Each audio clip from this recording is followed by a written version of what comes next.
Chapter 1. Motherhood became synonymous with bliss as well as eternal pain. Alina slid back the Baby Love's cover to search for any hint of illness from her newborn son. She usually imagined how Mandan would grow into a boy, pulling up blades of cobalt grass on planet Aamine, exploring his surroundings as children often do. But in the temperate air of Genodyne's exam room, she contemplated the doctor's message about Mandan's DNA anomaly instead. Mandan's small chest rose and fell in a gentle rhythm as he slept.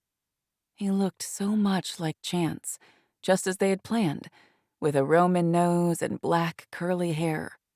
Beads of perspiration formed along his forehead, and a rosy tint touched his cheeks. Not a sign of sickness or discomfort on his 10-day-old face.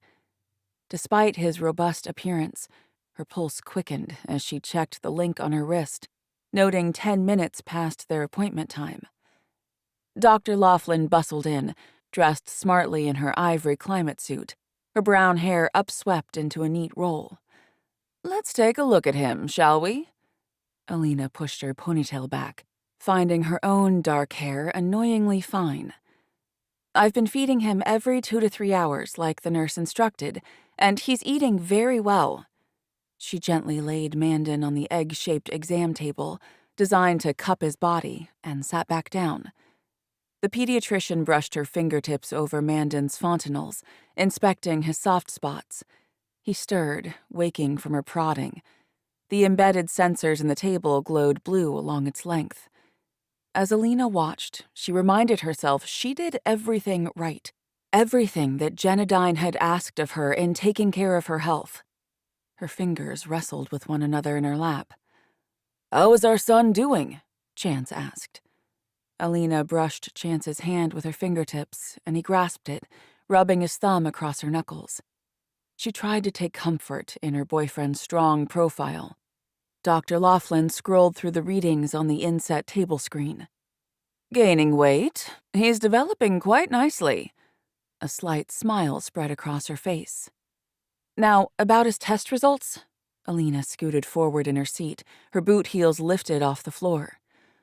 "Our scanners flagged a part of his genome that didn't match a pattern in our database, so it's categorized as an anomaly." Dr. Laughlin pressed Mandan's belly as he waved his fists in the air. "I've referred his sample for an in-depth panel for our geneticists to review. It'll take 2 days for the results. You can take him. I'm done with the exam." Alina hopped up and cradled Mandan, careful to move his cheek away from the chest zipper of her climate suit. He focused his dark eyes on her face. Dr. Laughlin touched the translucent monitor behind the glass desk. "Diagnostics came back with a preliminary finding, saying it's neurologically related. It may not be a detractor at all. In fact, the sequence correlates to a very high intelligence." "You hear that?" Chance grinned, nudging Alina. "I told you there was nothing to worry about." Born of Phase 2, Chance worried little, if at all. Alina fetched the blanket from the floating baby love to wrap around Mandan. "Is that confirmed?" she asked the doctor. "We haven't verified it yet. There's a possibility it indicates he's a carrier for a rare condition." The doctor swished the page on the monitor. "But his health was our highest priority." Alina's voice rose at the end of her statement. She hugged Mandan close. "Health is the #1 priority for all of our babies." Dr. Laughlin swung the chair around to face her squarely. "It's standard practice that we edited out Parkinson's and Huntington's, and based on your profiles, we tailored his genes for an IQ predisposition of gifted intelligence. While I don't have the result yet, he looks good so far." Chance said, "Our own tests came back clean." He leaned back in his immaculate guardian uniform. "Quite right." Dr. Laughlin examined the screen again. "At 21 years of age, your eggs were in perfect condition since we used them fresh. well within the targeted age range of having your first child before 25. She glanced back at her. And you were phase 1 with no genetic diseases detected.